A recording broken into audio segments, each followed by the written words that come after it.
Welcome to Torino, everybody. Torino is rather a well-kept secret, sitting in the northwest corner of Italy, and it's pretty much off the tourist track today. It's the capital city of the region of Piemonte, which means at the foot of the mountains. This city is a really vibrant cosmopolitan city with a very rich history and cultural heritage, and is also renowned for its fabulous food and wine.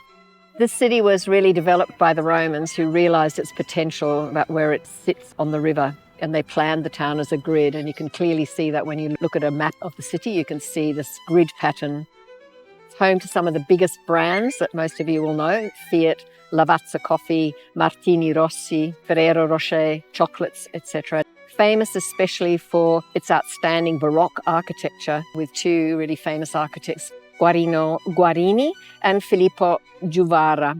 The Torino that we see today is a result of the influence of the House of Savoy. So we're standing at the moment in the Piazza di San Carlo, the 17th century Baroque piazza, which is considered to be the drawing room of Torino. It's a very popular square, a very beautiful square with the twin churches behind the statue. The statue that you see behind me is the statue of the Duke of Savoy, Emmanuel Philibert, or Ironhead as he is called, for his military skills. He was really important because he moved the capital of the Savoy families from Chambéry in France to Torino, because he considered that this was to be a much more interesting and also valuable site to be for the territory of Savoy.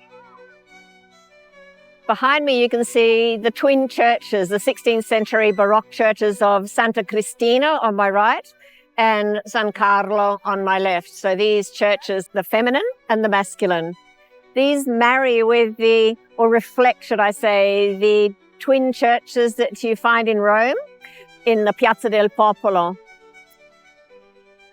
Behind me again, further behind me, you can see the street leading down towards the station. That's the Via Roma, which is the great fashion shop street of Torino. At the far end, you can just see the stained glass windows of the station of Torino Nuova. Behind me is the Café Torino, again, a hangout for all of the intellectuals who used to come here to taste the famous coffee, the biccherin. And in the interior is a beautiful Art Deco melange of wrought iron and the painted ceilings.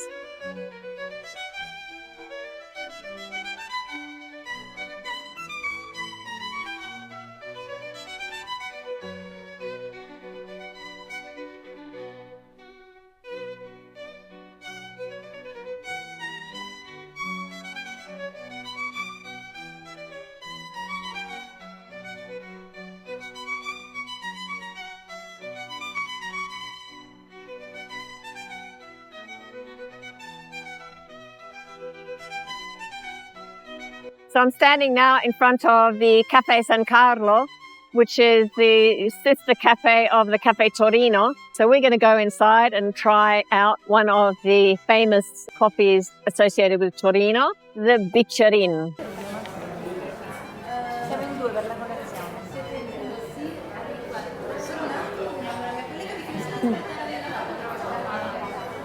Torino is very famous for its coffee, and this is the coffee called biccherin. The name biccherin comes from the shape of the glass that or the cup that it's served in.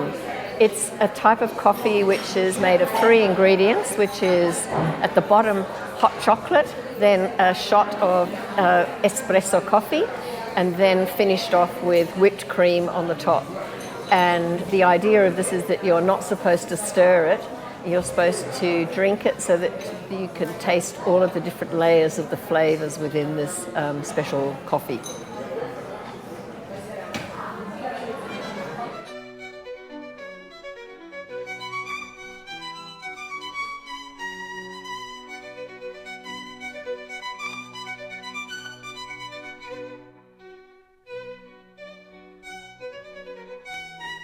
And now we're just going to cross over the small road behind us and go and explore one of the fabulous arcades in Torino, the San Federico Arcade. We're now walking through the Galleria San Federico, which was built in the 1930s to create a new covered, modern and prestigious commercial area for the city. The architect was Federico Canova and the engineer was Vittorio Bottino. And this was to become the destination for meetings, entertainment and businesses. So one of the important offices that were here was the editorial staff of the famous La Stampa, the newspaper for Torino. Publishing is very important here. The publishing company Einaudi, which has published many books by Italian writers such as Cesare Pavese, Italo Calvino, Carlo Levi, Primo Levi and Natalia Ginzburg, based here. And in fact, the university is named after Einaudi. The cinema, which is considered to be one of the oldest in Italy, opened its doors in 1934. So as you can see, the structure is quite eclectic. Several floors, 2 are below ground, and there's a mezzanine and also a little attic area as well. It's distinguished really by the marbles that you can see here, which are designed to bring out the style of the windows. Light is very important here, fundamental to the Galleria, and you can see that a lot of light comes in due to the glass blocks that you can see in the arches themselves.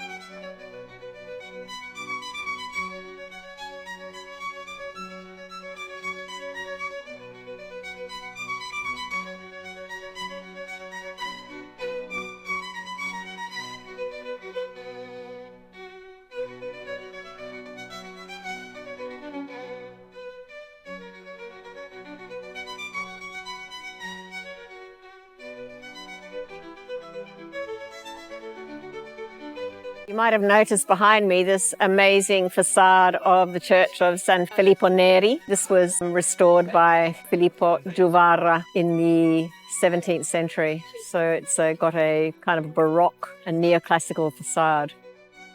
And across the road, you can see the building, the Accademia delle Scienze, which holds the Egyptian Museum and its sensational collection, one of the most famous in the world. The Egyptian Museum is the largest museum of Egyptology outside of Egypt.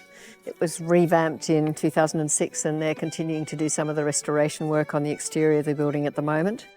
It was in 1630 that the first Egyptian-style exhibit arrived in Torino, which was a 1st century altar table created in Rome for the Temple of Isis. The Savoy were great collectors, and that's why there are some really major museums of their collections here, and the Egyptian Museum is one of them. In 1753, Carlo Emanuele III sent the archaeologist Vitaliano Donati to Egypt to acquire more items, and he returned with 300 pieces from Karnak and Coptus, which was the start of the collection in Torino. And today this museum houses the best collection of Egyptian antiquities after the Egyptian Museum in Cairo, including over 37,000 artifacts.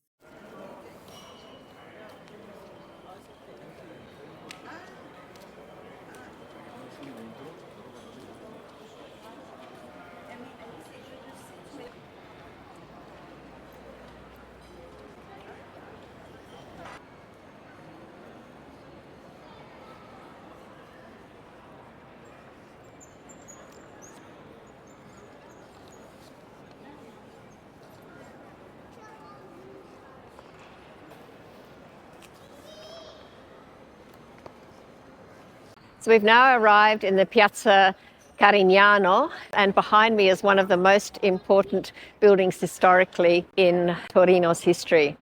This piazza was created in a period of urban expansion under Vittorio Amadeo, the first of the Savoy dynasty. In the center of the piazza, there's a statue here of the 19th century radical philosopher Vincenzo Gioberti. The standout in this piazza is this curved facade of the Carignano Palace and its brickwork. So the Palazzo was once the private residence of the Princes of Carignano, Savoy, and now houses the Museum of the Risorgimento, or that museum telling the history of the reunification of Italy. So this was commissioned by Emanuele Filibert, if you remember this question statue that we saw in the Piazza San Carlo. And the architect was Guarino Guarini, the priest architect who designed many of the other buildings that we find in Torino. This kind of Baroque style of building in brick is very unique in terms of its building materials and also, of course, its shape. From 1848 to 1861, this palace housed the parliament, and the constitution of the Kingdom of Italy was announced from the balcony of the palace.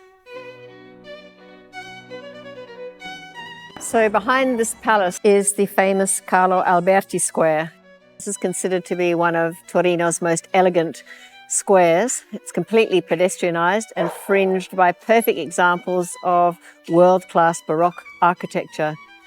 The bronze equestrian statue in the centre of the square is dedicated to Carlo Alberto of Savoy, who was the King of Sardinia. Opposite the Palazzo Carignano, on the other side of the square, is the National Library, which is one of Italy's most important libraries, completely rebuilt between 1958 and 1973.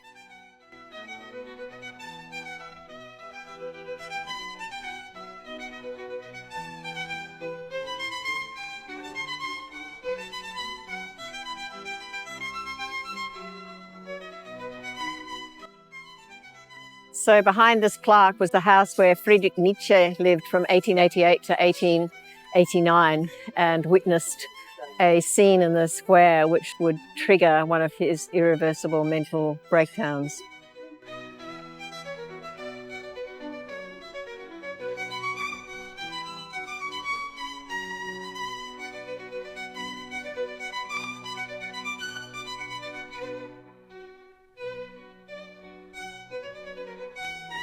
This arcade runs between two squares, the Carlo Alberto, and to the Piazza Castello, or Castle Square. The structure of this is like a 19th century model of a commercial area inspired by Parisian arcades and designed by a gentleman called Pietro Carrera in 1873.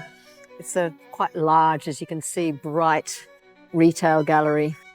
The name, it's called the Galleria Subalpina, comes from the bank called the Bank of Subalpine Industry, Industria Subalpina, who commissioned the construction of it. And there are several historic stores here, including the famous Café Baratti Milano. There's an antiques bookshop here, an art gallery, a furniture store, some renowned restaurants, and lots of spaces for offices and residential use, including a wonderful theatre.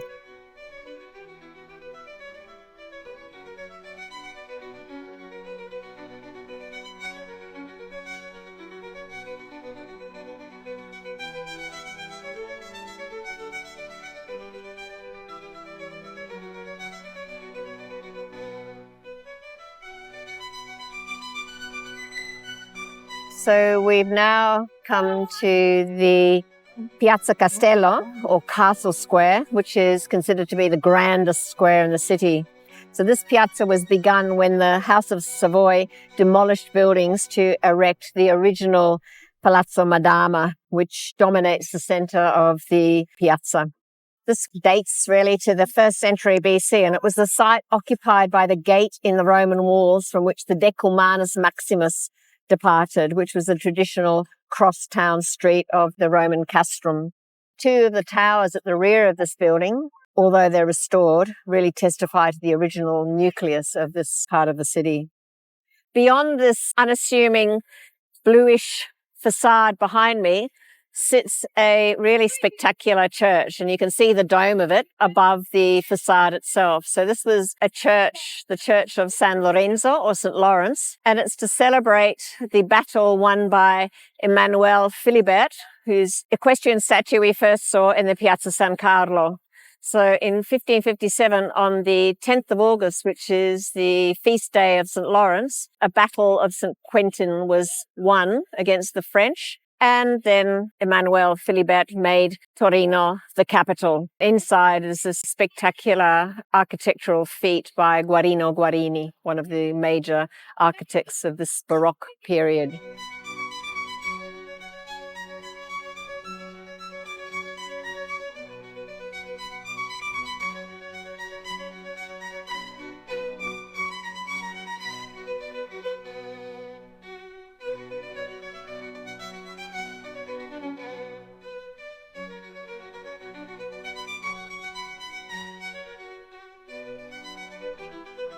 So we've just left the Piazza Castello and walked through the Royal Palace, and I'm now standing in front of the Cathedral of Torino. So next to it also is the freestanding bell tower, and above the cathedral you can see two domes. This cathedral was originally a complex of three churches dedicated to the Holy Saviour, Santa Maria di Dompno, and also John the Baptist. These three churches had been demolished by about the end of the 15th century, basically. And it was Guarino Guarini, as I said, who was commissioned to design the Chapel of the Holy Shroud.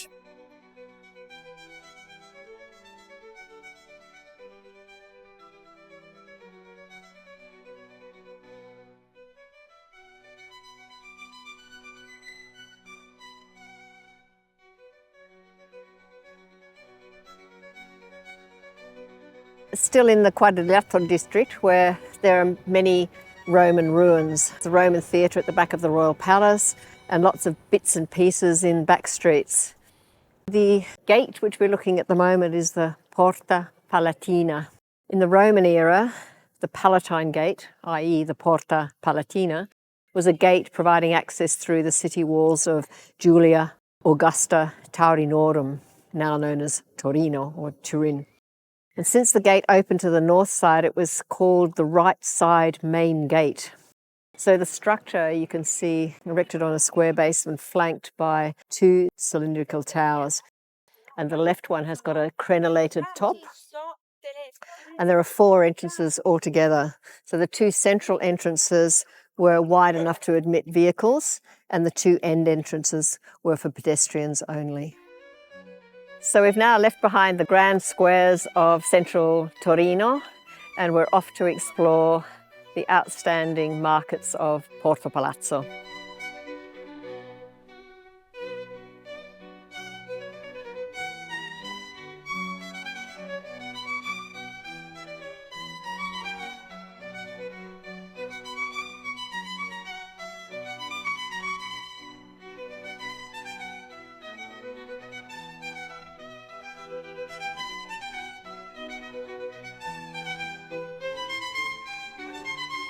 So we're now standing in the market of Porto Palazzo, which was established in 1835 and is the largest open-air market in Piemonte and in Europe. So you can find everything in this market, every type of local produce, fruit, vegetables, nuts, and so forth. The consumables like meat and other cheeses and so forth are actually in the four different market buildings which surround this square itself. So we're about to go into the Mercato Centrale, which was designed in 2011. As you can see, it's a modern addition to this Porto Palazzo market. It was designed by the architect Massimiliano Fuxas, who is an important Italian architect. And inside there are many food stores and bars and little restaurants. In the middle of the market, we find one of the curiosities of Torino. These are the 18th century royal ice depots of Porto Palazzo. These were first built by the Romans, and they are cone-shaped to resist dirt entering, and they're made of brick so that air can pass through the walls. And for centuries, families would travel to the Alps to collect ice to bring it down to these storage cellars, which also brings me to talk about Torino, which is a complex city of many secrets, and there's plenty to see underfoot. There are many tunnels in Torino. Many were army barracks and others dungeons, alchemists' caves, crypts and escape routes, and of course these ice cellars. This was due to Turin's strategic location in the foothills of the Alps, and of course it was open to repeated invasions.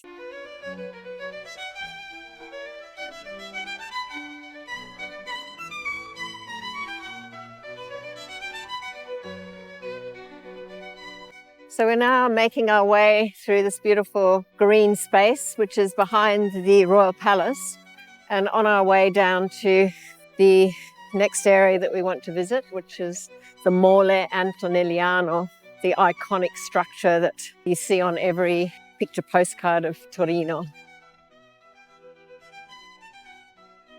So I'm now standing in front of what the locals call the Mole, this iconic building in Torino, which you can see, as I've said before, in many postcards and also on the skyline of any shots of Torino. So mole means a building of enormous proportions, and it's named after the architect Alessandro Antonelli, the Mole Antonelliana. So the construction of this building was started in 1863, just after Italian unification. So it was originally conceived as a synagogue, but cost overruns and delays meant that the project was taken over by the municipality of Torino to turn it into a civic museum. It was hated at first, like the Eiffel Tower was, and also the Sydney Opera House, but now it's loved as the symbol of Torino.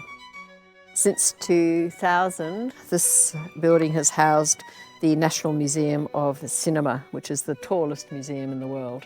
It's the tallest unreinforced brick building in the world and is built without a steel girder skeleton.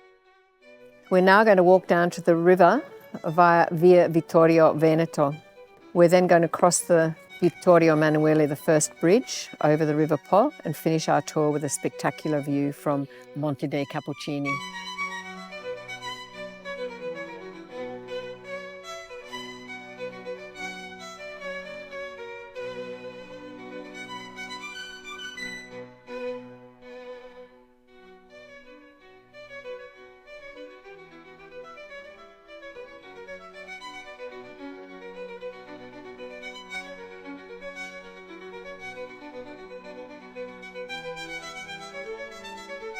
So this is the perfect place to finish our time together in Torino with this amazing backdrop of the Italian Alps and with the iconic tower of the Mole Antonelliano. I hope you've really enjoyed spending this time with us. So arrivederci until the next time.